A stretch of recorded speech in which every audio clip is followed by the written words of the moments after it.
Good evening, everyone. Welcome aboard to our webinar on how to find and research discount and investment property.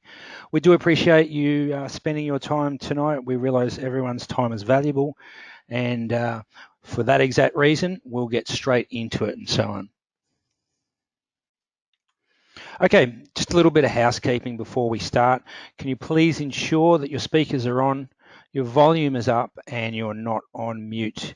You can also test your audio in the control panel of the GoToMeeting software under the audio preferences. And if you can't hear us, please just check your speakers as said above. Also, if you've got any programs in the background, such as Outlook, Skype, etc., please turn them off, as it will slow the actual webinar down. And of course, the faster the internet speed you have, the better the audio quality. Okay, some general advice. This is obviously generalized to meet everyone's needs and requirements.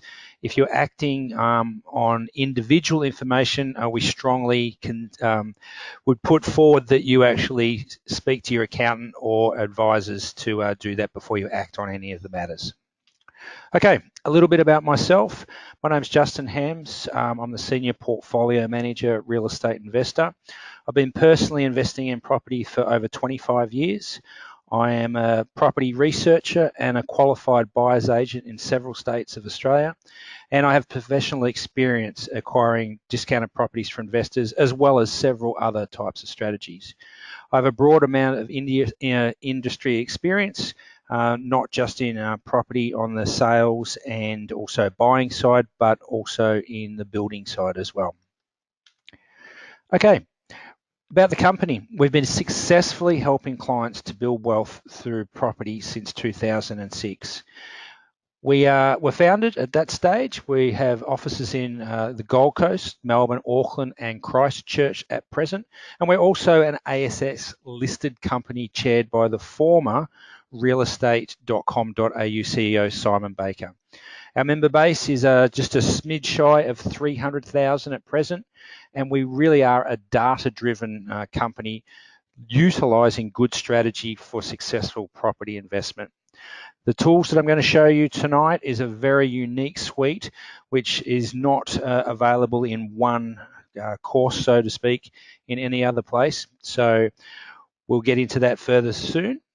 We also offer a full property acquisition service, which we can talk about later, all the way across Australia. Okay, so the actual cycle: we search, we analyse, we acquire property, track how it's going, account for it, and then replicate. This is the goal for what we do to duplicate from our first investment property going through to our next and ones thereafter. Okay, so how do we actually buy property at a discount? And at first, what is a discounted property? Well, it says up there, a property is that is purchased below the asking price.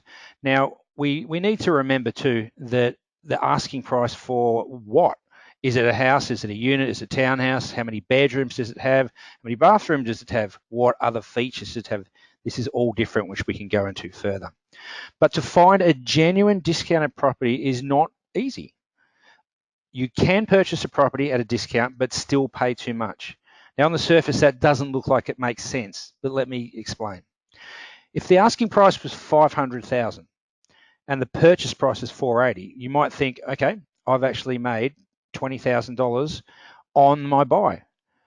But if we're the highest comparable of the actual dwelling type, whether it's the house, unit, townhouse, etc., via the bedroom count too, if that's at 460, then that we've found out through our research, then we know that we've overpaid 20,000, even though we got it for 20,000 less than the asking price. It's through the research of doing this is how we actually find properties at a discount, not what people are actually asking, not what we believe they're worth, but by crunching the figures by raw data. So purchasing investment property under fair market value is the key to make good chunks of equity and to replicate from that. Okay, what is a property market cycle? It's a cycle which happens all across Australia. It can be from a suburb, a region, through to a state. There'll be always boom and bust at some stage on both sides of the fence, somewhere in the estate and across the suburbs of every place in Australia. They'll all have different levels, different timings, varying rate of change, both up and down.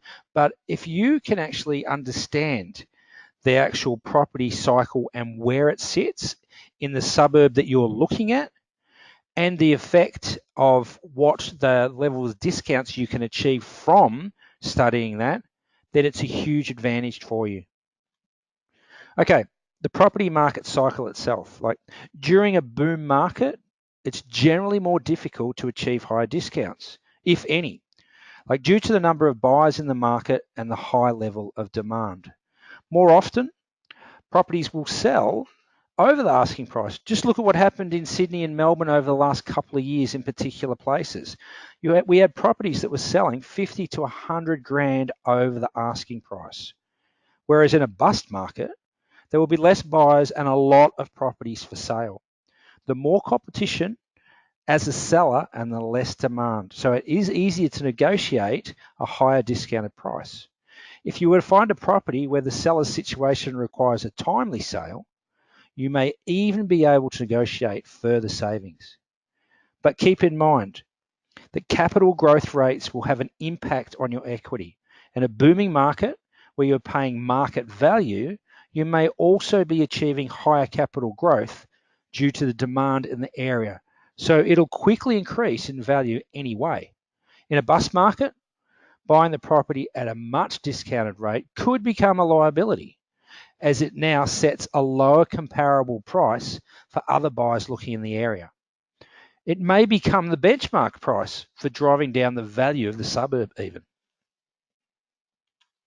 Okay, the tips to help with your next search.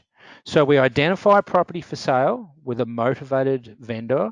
We check the health of the suburb as far as, growth rates and what type of infrastructure and so on's either in or going to be in the near future that's been approved, even better.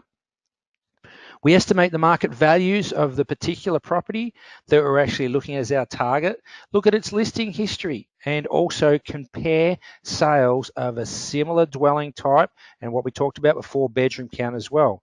We can also then forecast the property's long-term performance on current and historical growth rates. So you time your purchase at the right time in the property cycle of the suburb that you're looking at. And also, it's very important, once you've established your maximum amount for your purchase price, as this is property investing, it is not emotional. I would strongly advise you never go over the ceiling that you've already put in place, because you've put it in place for a reason. And if your emotions are most likely the only thing that will get you to actually exceed that price. Okay, this is the actual dashboard of our tools. You can see we have a search function, valuing and research, where also we can analyze the property, and once we've bought the properties, we can put it through to our portfolio tracker. The tracker actually is real time, where it measures the equity, the LVR or loan to value ratio of your property, your debt serviceability on that property, over time daily. We can do this across your whole portfolio, whether you have 2, 4, 6, 10 properties, or the individual property. It enables you to keep an eye on everything that's going on with your property to see when it's time to go again. Okay, so the search itself. Like we've got here, it says 900,000 sales listings. Look, I can tell you from most of the searches I do, and I'm searching for buyers every day utilizing the system, it can be anywhere up to about 1.2, 1.3 listings, depending on where you're actually going. I mean, geographical wise. And this is coming from 40 Australian property sites. Of course, the biggest two being realestate.com.au and Domain, with the two together of about 750,000 listings at any one time. We have 34 filters on the software, where if you put them all on, you would get no results, because obviously one property can't have absolutely everything. So we utilize it in an efficient manner to get what we want for our goals. It has advanced data and analytics. So the actual software itself does a lot of it for you in the background, but it's purely done by crunching numbers and measuring data. There is no emotion into it whatsoever. We have watch lists, save searches, email alerts, so you don't miss out on anything once you put in your criteria via the strategy that you want to utilize. The system, when it sees new listings coming up via whatever those parameters were, it sends it to you to let you know something new has come up. We can also analyse 2,700 plus suburbs in Australia, and as we talked about before, this software is globally unique. There is no other software that does as many things in the one-stop shop, so to speak, as what we have got here. Okay, so let's look at the automatic strategy and keyword selection. This is the first page that comes up after we press into our search function. And as you can see, there is a myriad of different criteria that we can utilize to drill down to whatever we would like to do strategy-wise and type of property-wise. Okay, so tonight we're talking about discount strategy, so let's look at that in greater detail. The keywords that we see here, like bank say, stell, deceased estate, divorce, mortgage in possession, and so on, what this means is when we are going across all the listings, or the software looks at all the listings, whatever is in the listing material written by the agent, any of these keywords come up within that listing material, it is drawn back into our search results.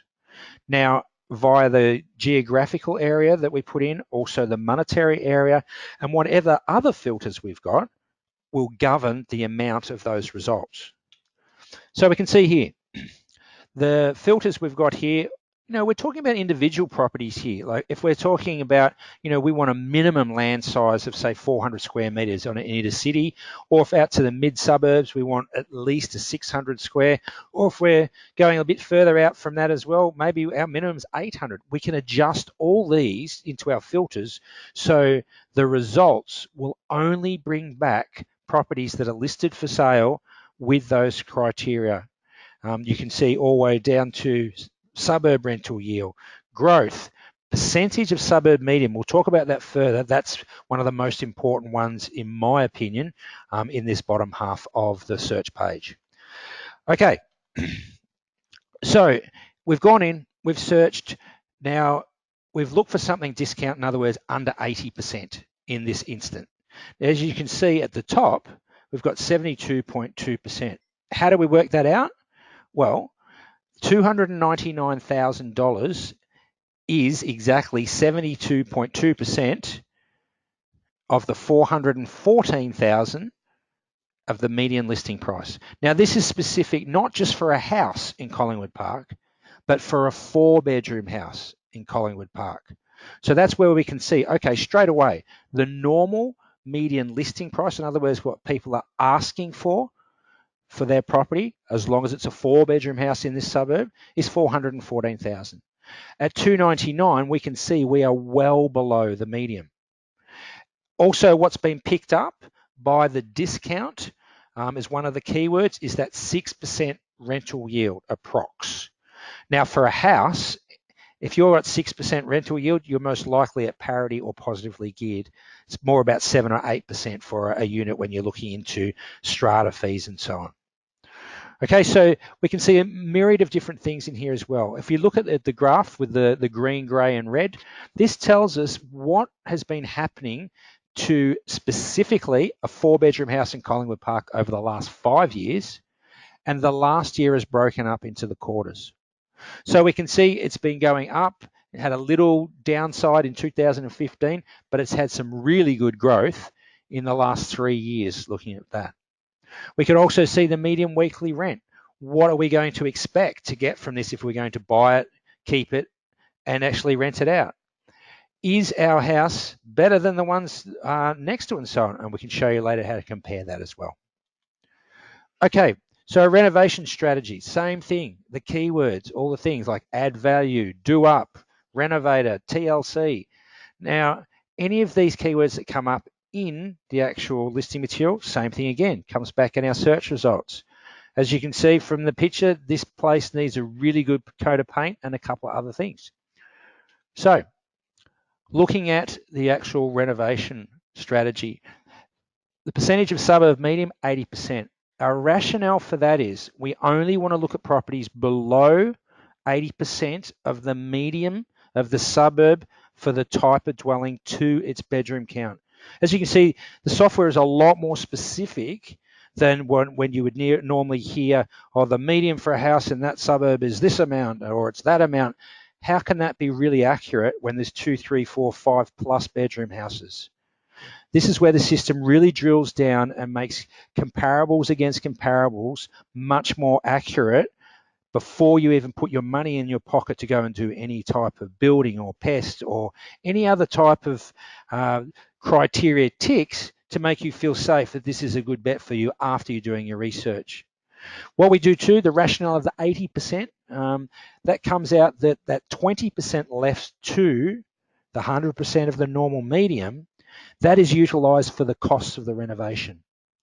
Now, if we've spent that 20% on the renovation and been under the 80% of the acquisition price of the property, that even if we're at 100% of the median by the time we've finished the renovation, our place is all sparkly and shiny in comparison to other ones dead on the median. So we know we can either sell it faster, we can rent it faster, or we could possibly get more than the median. Okay, so I've put in a few search requirements just for the renovation as well, just some local ones here because I've been doing a few different states lately. And you can see the top one, a 3-bedder in Indooroopilly, which is fairly close to the southern side of the city. Generally at $699,000 specifically for a 3-bed house, median listing price. At $449,000, we're coming up at 64%. Now, that gives us plenty of scope to be able to do a renovation, keep it below or at that 100%, and be able to sell or rent it and make it more attractive in its competition for a renovation project. Same with the one below in Augustine Heights.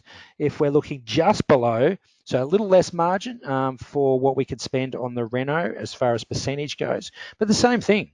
You know, a $435,000 house, being a 4-bedroom house in Augustine Heights for $549,000, the normal listing price. So there's plenty of scope. And have a look at the growth of the graph as well. Consistent growth for the last 5 years and for the last 4 quarters of the last year. These are some of the things we do the research-wise for the suburbs that we're looking at, because it can be different in a suburb as far as the demand at a bedroom count, not just a dwelling type. Of course, everybody knows that, you know, upmarket 2-bedroom apartments in the city are going to be much more attractive to, say, a young professional couple. Or if we're going out to the suburbs, a 4x2 with a double garage is going to be more popular in a lot of the suburbs. But drilling down further from that, in a suburb that has growth already, there can be differences in growth in the amount of bedroom count. Like for this instance, the listing price alone for a 4-bedroom growth in the last year alone has been 9.6%. Now, at 10% in 1 year, in anybody's language, that's very good growth.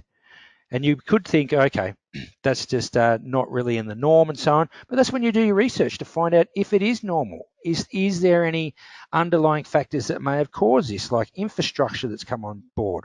A really good new shopping centre has been built in the vicinity. It's attracting more investment. It's attracting families because of convenience. The software enables you to actually find the information and to drill down and follow places like this so we can sniff out the best deals. Excuse me.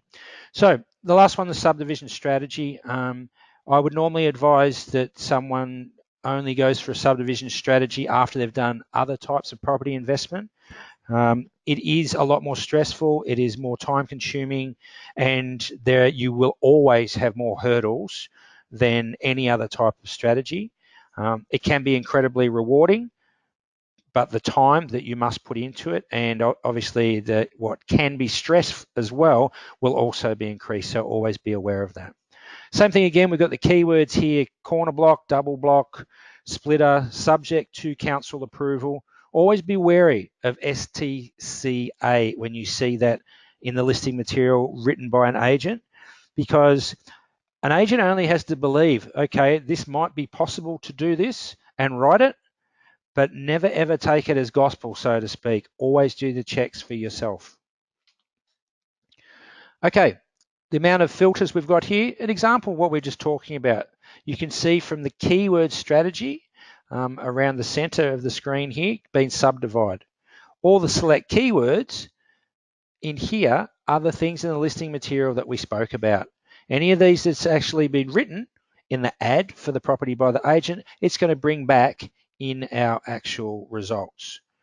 So you can see there is a lot more criteria below that we can go from that, but it's purely, I've done something simplistic here, being the 50 kilometers from 4,000 being Brisbane CBD in a donut radius all the way around. I've made it simplistic as possible at the start. You can have your actual shopping list, so to speak, but always make it simple and keep adding criteria until you get down to, say, somewhere around the 100 mark or so on in the search results. At least this way you know all these properties are going to have a lot of your wants in their actual makeup. Okay, so we talked about the strategy. This is a couple that I picked up recently, or in the last day or two. These are actually live, as of yesterday. These were live possibilities. So if people want to ring up about them, you can go ahead and speak to the agent. I haven't, so just letting you know, these are purely examples that I'm putting forward. Now, the reason the first one took my attention, Kalanga, is I've actually bought a few properties in this area for clients that have done very well. Now, this suburb has already moved, so you're not at the bottom of the property cycle here. You're buying around, if people are aware, the property clock at about 10 o'clock. So it's coming up to its highest point. However, if we look as well, this is a 1,600 square metre block in a suburb that's not a long way from the city. It's within 20k of Brisbane CBD. When we look also, it's 170% of the median. Normally, if we look at that, it's warranted that you'd freak out. But when it comes to subdivisions and it comes to development, the median does not always matter. You still do your sums, you still do your feasibility, and it's the data that actually tells you what is true and what is not. Now, at 170%, normally I'd go, especially if it was some other strategy, you would instantly walk away. But for a subdivision, I've actually had subdivisions at 200% median that have actually been bargains. So you must measure it on its own individual merits. Okay, strata title. These are great if you can get all on one title, say 4 or 5 or 6. Of course, these days, a lot more people are aware of the possibilities of doing this. So the acquisition prices of getting on board with these are a lot higher than what they used to be, especially in the greater metropolitan area of capital cities. You can still find some bargains out in regional. Excuse me. But at the same time, I personally, if you can afford it, I do not invest personally in regional areas because of demands. But that's another webinar and chat we can have on offline. So you can see all the keywords we've talked about before: strata opportunities, strata potentials, and so on. Very good strategy, I might add, if you can get a decent property for the right price. Okay, same thing again. We're looking at here within that 50k mark of Brisbane. I've put in strata title. We've got all the select keywords there, and I've left it as simplistic as that. Okay, and we've come back with one here at Yeronga. Now, Yeronga is a nice suburb, not far from the city. Now, you'll see too in the house stats, everything's not applicable, not applicable, not applicable. The rationale for this is if there is not enough comparables or enough sales, then they will not give you any information back in the data because it could give you a false story that doesn't exist. And the easy reason to realize this is 7 bedrooms. There is not many 7-bedroom, 5-bathroom, 5-car garages around. You can see the highlighted area saying strata in the actual part of the listing materials and so on. This is what the actual software has picked up. Now, when you consider that this search has probably looked at 1 million properties and come back to you within 3 to 5 seconds, most likely, via your criteria, you can see the value of time that this actually saves you. Personally, for me, I do not have enough time in the day, and this software enables me to fit in as much as I can as far as getting some good results out as well. So we can see here the possibility of doing 5 units for a strata title. It's presently as one on one title, but this is a good opportunity. This is actually something I would consider looking at myself. I'm not telling anyone to buy it, but I'm saying take down the address, have a bit of a look for your own interest sake, and if you've got the right amount of coin, maybe do some a little bit of sniffing around. Okay, the my value and my research. Now, this is where we do comparisons of what's going on for a particular property. Now, you can see I've found one here in Reservoir in Victoria. I like Reservoir. I actually, even though I'm in Queensland now, I was born in Melbourne, and I know the area out at Reservoir, Thomastown, quite well. And these old cookie cutter red clinker brick places are fantastic for being able to start as a blank canvas. The possibilities of what you can do with them to modernize and to extend and either make them bigger or just change the makeup of the use of the interior, because a lot of at the times they were built in the late 60s, early 70s out in this area. The newer area is a bit later, but this type of property, the rooms are too small. So with the way that we like to live today, you can open up a few walls in these properties for not a lot of money. It still comes under cosmetic renovation, so you don't need approval. But the one thing I would say, do not attempt any of what I'm talking about if you're not sure how to identify a load-bearing wall or not. You must get a licensed builder or engineer in before you actually do any of that. That's just a disclaimer I'm just throwing out there anyway, because I've seen the results of people not doing it. Okay, so we look at the property here. We can see how long the person has owned it for, when they bought it, the size of the property. You've got a computer-generated range. However, just take that as a guide. Always do the research yourself. As a human, you have advantages over the software that, or any type of computer, that it cannot see features past the raw data. If you're looking at something that has great views, if it has an amazing garden, if it has types of features internally like a massive bar with an inbuilt pool or something like that, this and all software cannot see that. So always take that as a starting point, but do your own research to clarify if that is perfectly accurate or not. Okay, so this is the actual for sale history. I've just broken down to the bottom of that page I was just on. There's big advantages here because we can see the times it's sold and also the dates, which are really important. You can see here, this gives us an advantage straight away because we can see it originally came on in October. They were putting the price range between 620 to 680. Obviously, they haven't been getting the bites they want, because if you've got a price like that, and a lot of buyers will come in and offer 620 or below. So they've been more clear in what they want, and they've changed it just a week or so ago.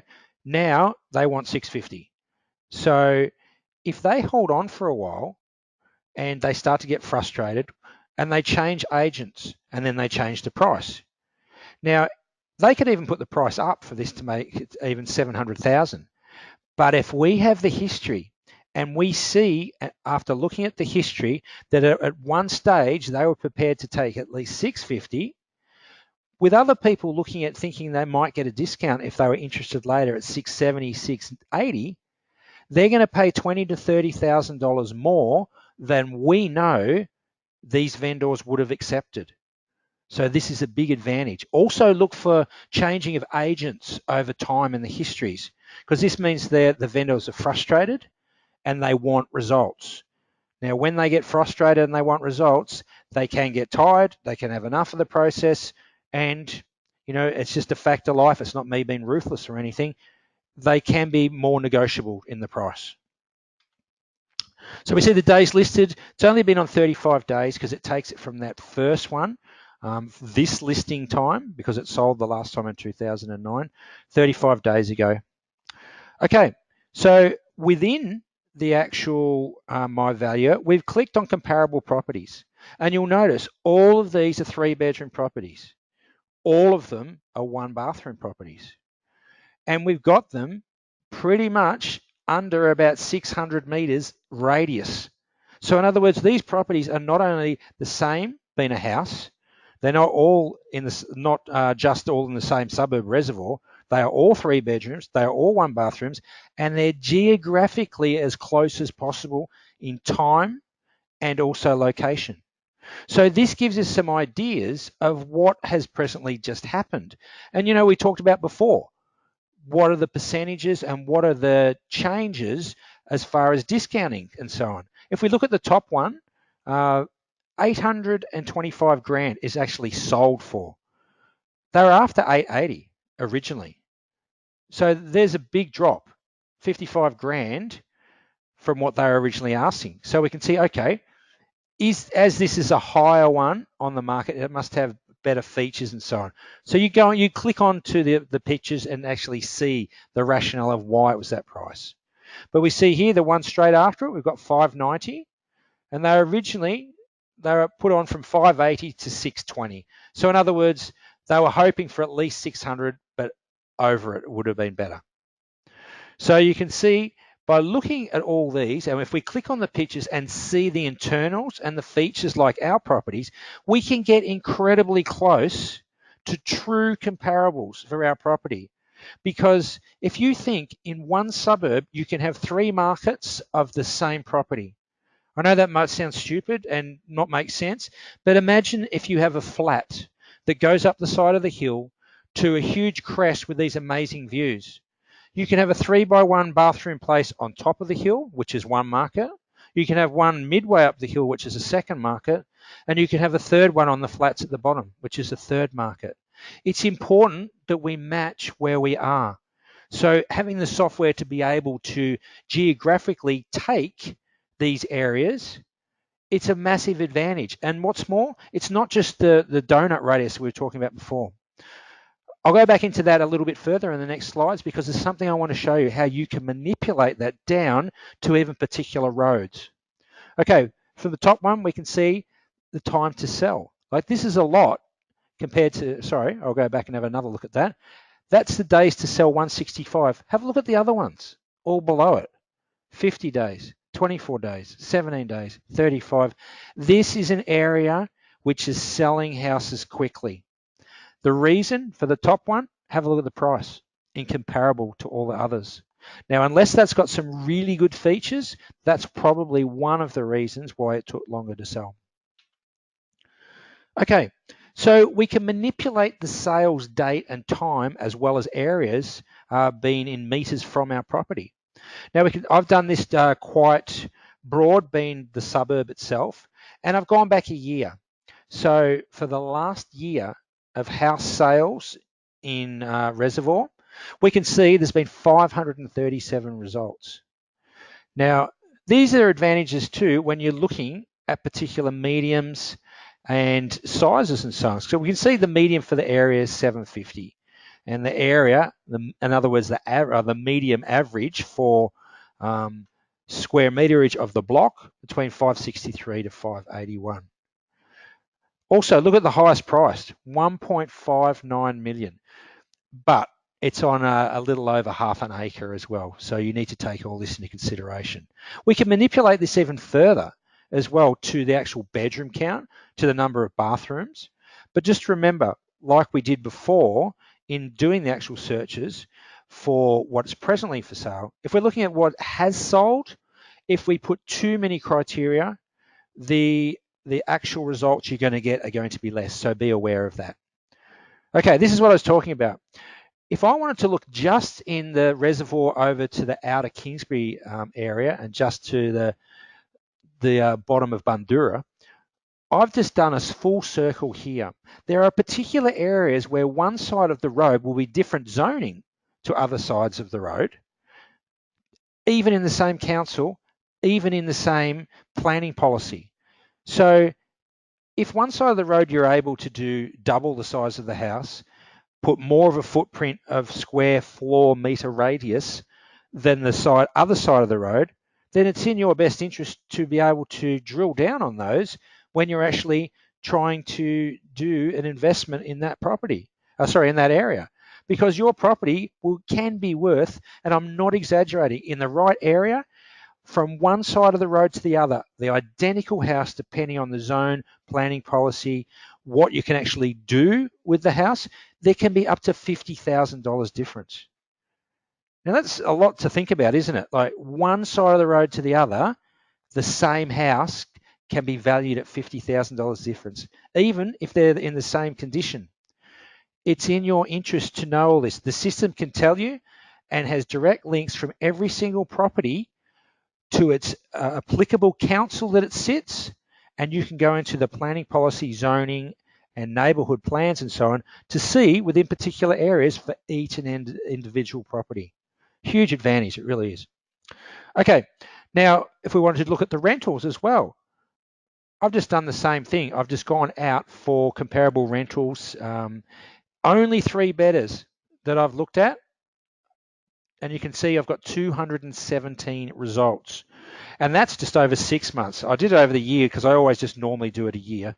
But there was too many results that had come back, so I drew it down to 6 months so you guys could just have a look.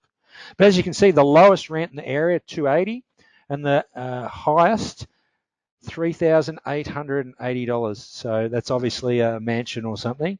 But our medium's $402. So always look at the medium as your baseline and go up or down from there depending on the features of the property.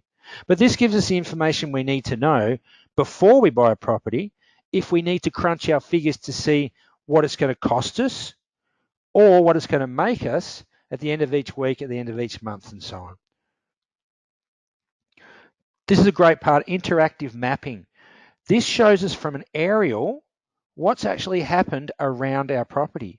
It can give you an idea about things that you wouldn't have seen if you were just searching even by Google Maps or anything on the ground, which I think are great, mind you, don't discount that. But you can see everything else that's around it, infrastructure-wise. Is it right next to some power lines? Is it too close to railway lines? Is it got the local tip too close that on the wrong winds you're not going to have happy tenants or maybe be able to sell it for what you want to? Now, the reason why I don't mind this property, I quite like it, is because that open area, you can't see it on this side, but I know this area, it's all built in on the other side of that parkland as well. So you've got a great view with the Dole Reserve that's sitting in front of it and to the right-hand side of it, but there's all built-in suburbia all the way around it. So it's one of the few big open areas in this place. You can also see as well, see the actual colours of the other properties. We can deem these down to time and we can deem them down to monetary value. You can see the one in the same street that are shaded green. You can also see that they're smaller properties geographically or as far as the square meterage is as well. Now that green, if you look at the reference chart above it, says $1 million. So it means from $1 million down to $751,000, those houses fit within it. If you click on any of those, it will give you the sale price and the sale date that that property sold. Now, if we're looking at our property here and we're looking at the price that we were talking about before, and we know both these properties sold over 750,000, all we need to do is click on them and make sure they're not extra bedrooms, extra bathrooms, because if they are comparables, then we can drill down and look at all the photos of those, see what they look like in comparison to ours, and get a true reflection. Is our property a bargain or is it overpriced? We can do the same thing with the legend at the top by shading over time. So we only want to look at the ones that have sold in the last 12 months. Or if we're interested in going back for a couple of years, we can only look at the ones that have sold around 2 years ago. Huge advantage to be able to do this, because no matter what anyone tells you, no matter what, like any of those apps like the ANZ app that says this property is worth that much, it's so generalized, it's not accurate. You can actually do this yourself, and you can get much more accurate than what any of those generated apps will give you as the final amount, because they cannot see what you can see in close proximity, because that's been done by a suburb level. You're doing it by a street level, or as close as possible to a street level. Also within the actual valuer and so on, you have charts to be able to see what's been happening over time, monetary and as far as the years. Now be aware too. Now see how the trend of the blue line been the medium going up, up, up, had a little slump down 2012, but it's been going way up until 2017. And then 2018, all of a sudden it goes down. Be aware too that you need to always pull apart the pool of properties that it's been measured across. If we look at the green part of the graph, see 2018, how low it is. It's been measured against a much smaller amount of sales than what have been in previous years. And I can tell you one of the reasons for that is because the area is in high demand. So the actual properties, there is not as many that are for sale.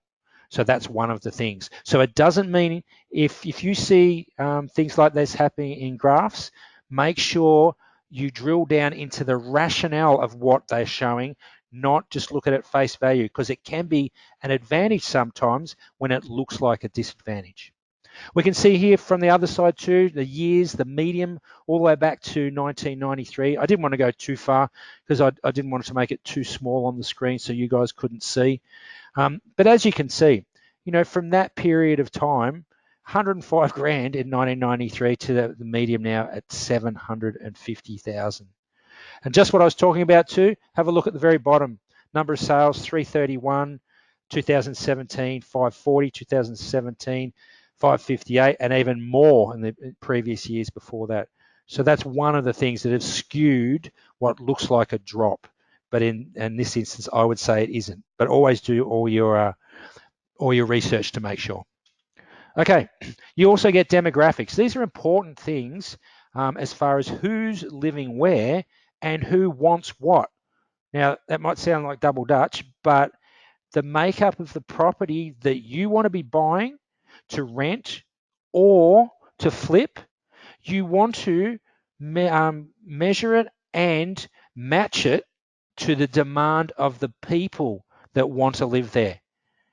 That comes down to the bedroom count. It comes down to how much the property is going to be, because it matters about their age, because, you know, in this instance, we can see we've got 20 to 39-year-olds as the biggest demographic living in this area. That says this is young families. They would prefer a yard. They would prefer maybe an extra bedroom and definitely want a second bathroom, because there's nothing worse than mum and dad sharing the ensuite bathroom with 3 kids trying to go to school and go to work. And I know that from personal experience, but that's another story. Also, what do people do in the area?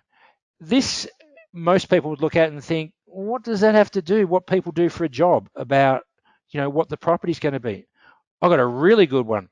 If the person that wants to live there is a tradie, they're going to want a shed.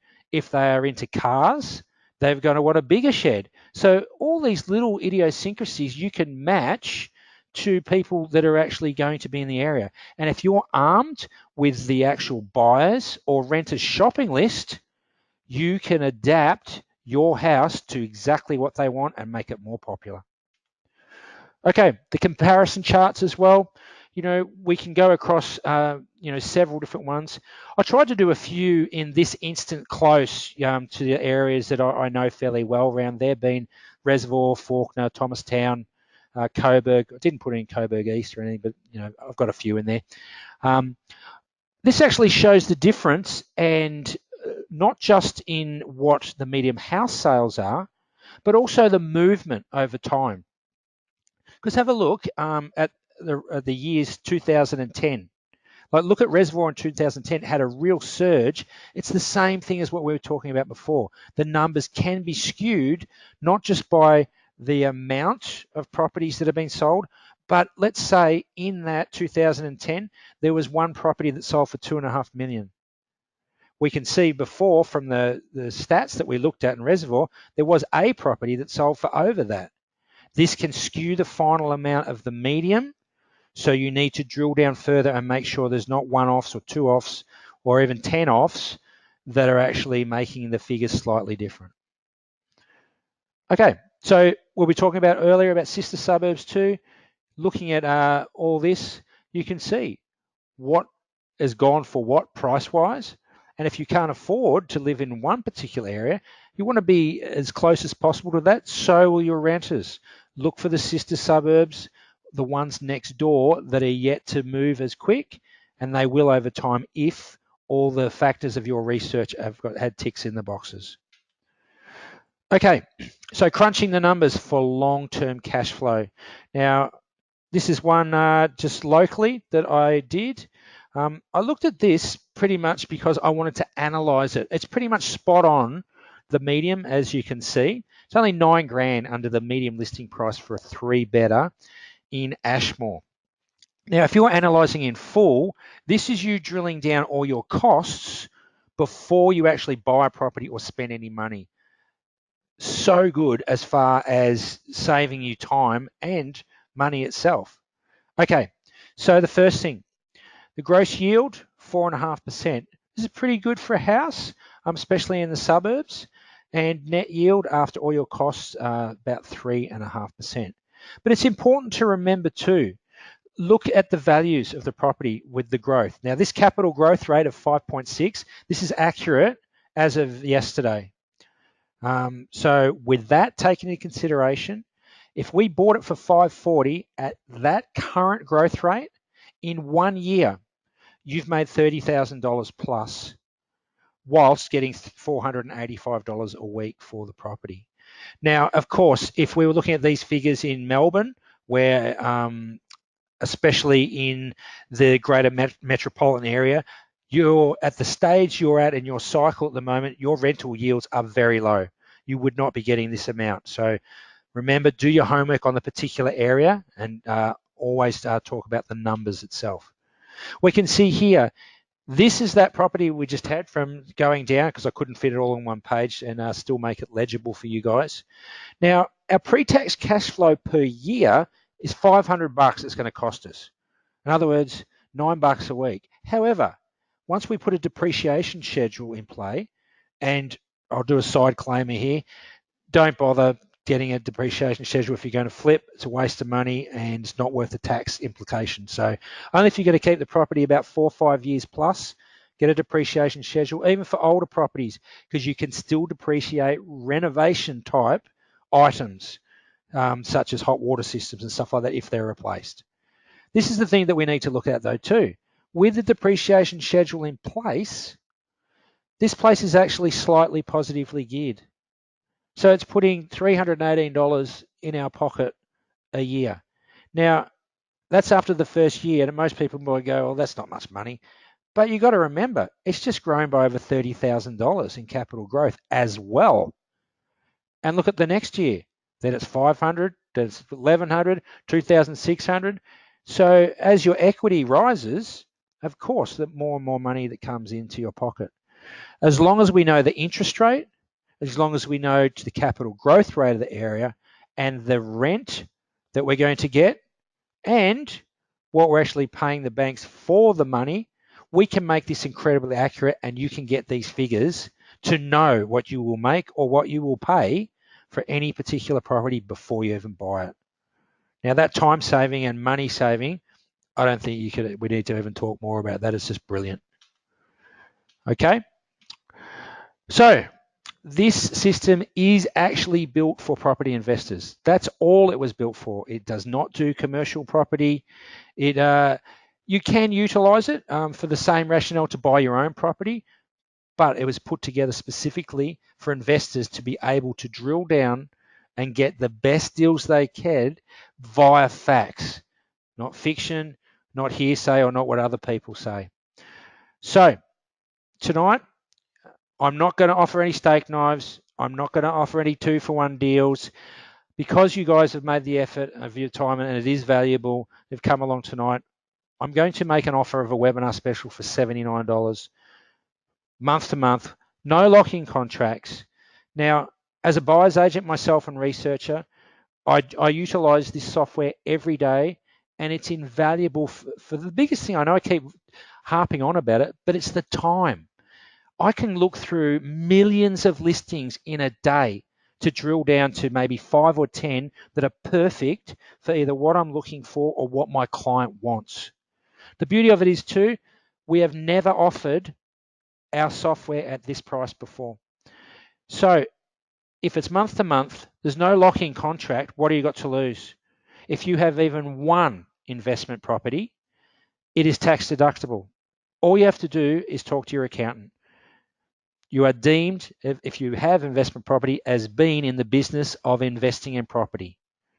So we're only going to offer it to 20 people tonight. We've got quite a lot of people on board listening tonight. So it's just the first 20, and after that, the link will turn off. So if you are interested, if you're looking for a property in the near future, or if you want to come on board and then come back off after finding a property, you're very welcome to do so. But as I said, if you are interested, I would suggest you move quickly because, you know, we're only putting on the 20 and they won't last. So that concludes tonight's actual webinar. I hope you got something out of it and I gave you some pearls of wisdom, or at least my opinion. There's the actual link for going into and getting that 79 deal. I'm happy to answer any questions you guys might have now.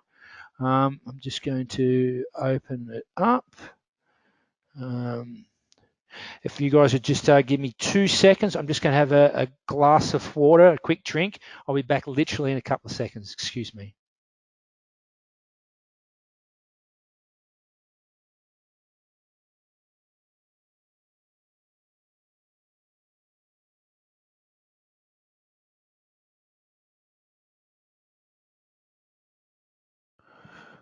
All right, I'm back on board. Okay, so let's look at some of the questions. Okay, first question. If I come on board now and pay $79 and buy a property and leave and want to come back at a later time, will the membership still be $79? Look, normally it wouldn't, but if you come on board at the webinar and I have your details listed as that, I will honor that. So yes, I would say that will be a go. Okay, next question. Can you actually look at regions rather than just a particular suburb? Yeah, definitely. We don't get hamstrung by anything to do with state, suburb, or anything like that. You can go particular regions. You can go where we are at the moment. You can look at, say, Gold Coast. You can do Sunshine Coast. You can do Newcastle. You can do the Hunter Valley. You could even do, you know, River Glen in Victoria or places like that. You can do, the system is so malleable to whatever your strategy is. It's a huge advantage because it stops you wasting time. And, you know, I would advise that even when you find something that's the right criteria, immediately open the actual the link that actually goes through to the sales pitch that has come through, whether it be domain, whether it be real estate or anything, and actually make sure the property's still for sale. Because we don't want to go through and do all this research and so on if the property's already gone. And of course, the hotter the deal, the quicker it's going to go. So you need to be on your ball. Okay, so just bear with me. What about apartments that are owned under company title? Look, it's irrelevant how the entity is owned. It comes down via addresses. Now, depending on the privacy statutory laws of your state, the owner in Victoria, Tasmania, and Western Australia will not be listed. It will come up as the proprietor because those state laws govern that the public forum, you are not allowed to know personal title information unless you buy it or unless you are a real estate agent or the likes. So it doesn't matter what type of title a property comes under. If you have the address or if it's for sale in an area, you can do all the research we've just done on that property, no matter who owns it. Okay. For the detailed property analysis, can we change the interest rate? Yeah, totally. That's the great part about the analyzer as well. It is totally manipulative as far as you being able to change interest rates, to change how much the actual rents are and so on. And if we're going for a renovation strategy and so on, and we've gone through, we've done our little in our head figures on the serviette, so to speak, and believing, okay, we need to put 50 grand into this renovation for that 500 grand property that we've looked at, then you actually have the availability in capital improvements in the editing part of the analyzer to be able to put in those renovation costs, to be able to change the before and after rent, because obviously you're going to rent it for more after you've done your renos. I didn't go into that far because, you know, we only have a certain amount of time tonight. Look, guys, I tell you, I could sit here all day showing you little bits and pieces of gems in the system that you can find stuff. But of course, we're hamstrung by time tonight. But yes, you can change everything in the analyzer. Okay, just going to the next one.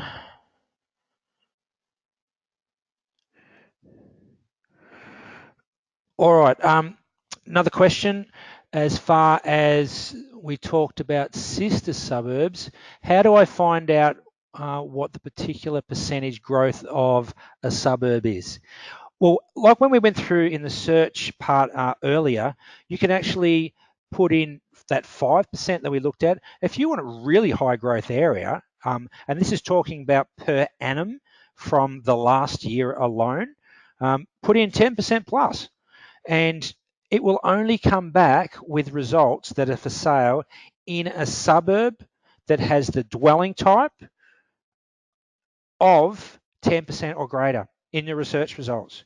Now, of course, if you add stuff to that, like I also want 3 bathrooms, I want a triple garage, all the results are going to be much more minimized. So like we talked about before, the system is purely a data-driven number crunching thing. It is just analysis, but it's accurate because of the figures. That's why when we take emotion out of it, why it makes it so accurate, and why we need to do the same thing ourselves when we're actually doing the actual research. Well, we can't think of it as if it's going to be a place we're going to live in. We've got to look at this is part of my business. I am in the business of investing in property. How am I going to best make the money or make my money work its hardest and still be a good landlord and do the right thing legally? That's what the goal should be. And if you do all the research, you do all the cross-referencing that we've been talking about tonight, you will achieve it. And if the thing is too, as you do it more and more, you will actually get better over time. You'll streamline your processes and everything will become swifter in the way that you do things, and it won't cost you as much because a lot of the knowledge that you would have been paying for with professionals and so on, you will start to glean a lot of that yourself. Okay, what about this? Just bear with me, I'm just going through, making sure I'm not answering the same questions. Okay, as I entered late, will there be, I have access to the full recording after this is complete? Yes, I am recording this whole webinar, so we will send that out to you. Okay, I'm just getting your name for privacy. I'm not going to call your name out and so on. But yes, I've taken note of that, and I'll get that sent out to you. Okay, thank you. You're very welcome. How frequently is the data updated? Daily and sometimes even quicker. We've been working on the metadata in the background relentlessly in the last couple of months. We generally got all the stuff that goes through the Valuer General's office, which is the title information, and that used to update monthly. on the first of the month. Then we got it down to weekly. Now we're actually updating things daily. So yeah, the data is very, very accurate and very up to date. The thing you guys need to be aware of too, though, this has got nothing to do with the software. This is just a side thing that I want you to know, that if you're looking at any listings from an agent that the house has gone under contract, it's under offer, or it's sold, and the agent has not amended the data, in other words, taken the listing down or put on it, it's under offer or anything, and leaves it up on the server, it will come up as still being for sale. Now, that's something that we can't control, and no servers such as Domain or anything else can control. That is up to the agents to do the right thing in a prompt manner to reflect the true reflection of a current amount of actual dwellings or units and so on that are actually for sale. Okay, you're welcome. Hello, I've missed most of the webinar. Well, sorry, unfortunately, and would love a recording, please. Yeah, not a problem. I will take your details down too, and get that out to you as well. That's okay.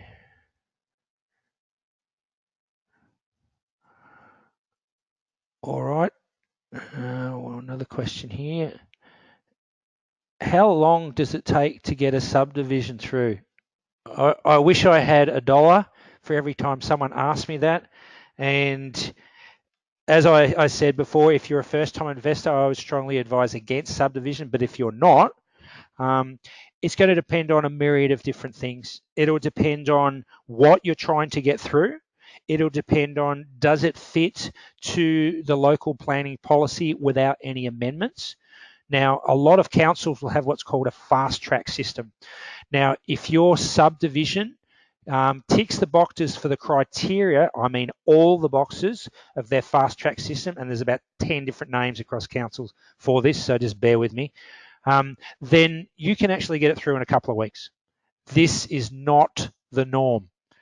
Now, just be aware of that. So depending on how many other applications are in with council, the complexity of your actual subdivision, the amount of subdivisions you're going to do, because once you go past 3, then it's not simplistic anymore. It's what's called a complex subdivision. So you have to address a whole new set of rules. So there is no one answer I can give you, but just to say the best you could do is 2 weeks. The worst would be 2 years. So it's all going to come down to the amount of other applications that are in with the council, and that includes other things such as pool fences, carports, you name it. They're all going through the same planning planners within the council that have to assess and check. So yeah, if it was a normal 1 into 2 subdivision, most councils you'd be looking at somewhere, depending on which one it is, from 4 to 9 months. Now that's generalized, don't take that as gospel. It all depends on the numbers and how efficient, and also if the council is progressive towards, moving forward and developing. Okay.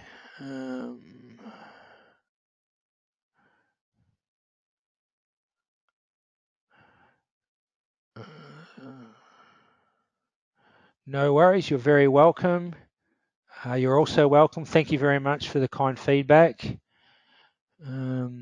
Another one from, yes, there will be a recorded, we have recorded this webinar, so you can get a copy of that. We're going to write down all the people that have asked for that coming in late or through. Yes, not a problem. You're very welcome. You're welcome. Yes, I've answered that question. Thank you very much. Does your database have rentals?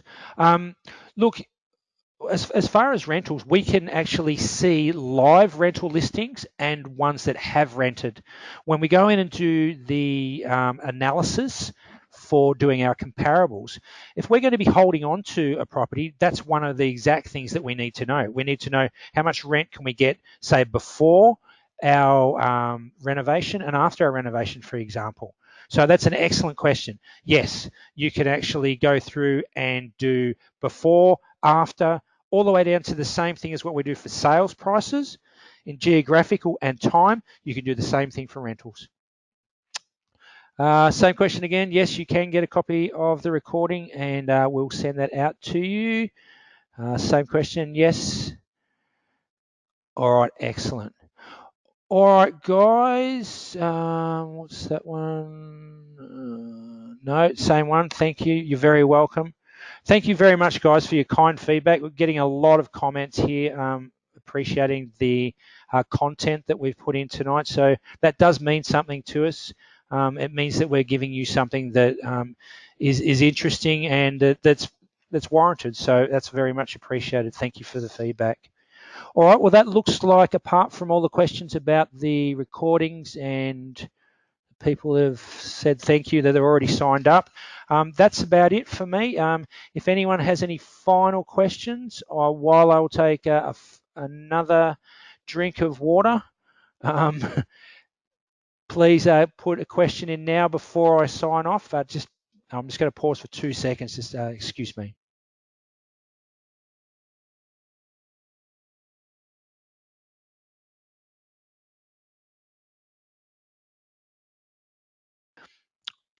Okay, back on board. You're very welcome. And you too, thank you. All right, guys, seeing there doesn't seem to be any more questions except about the recording of the webinar, which there will be. I'll make sure those people that have asked for it will get a copy.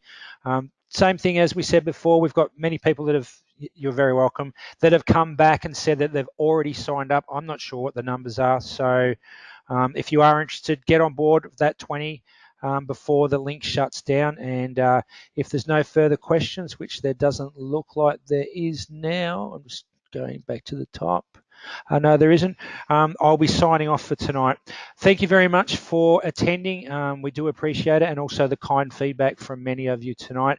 We hope you gained a lot out of it, and if there's anything myself or the team at Real Estate Investor can do to help, please get in contact with us and give us a call.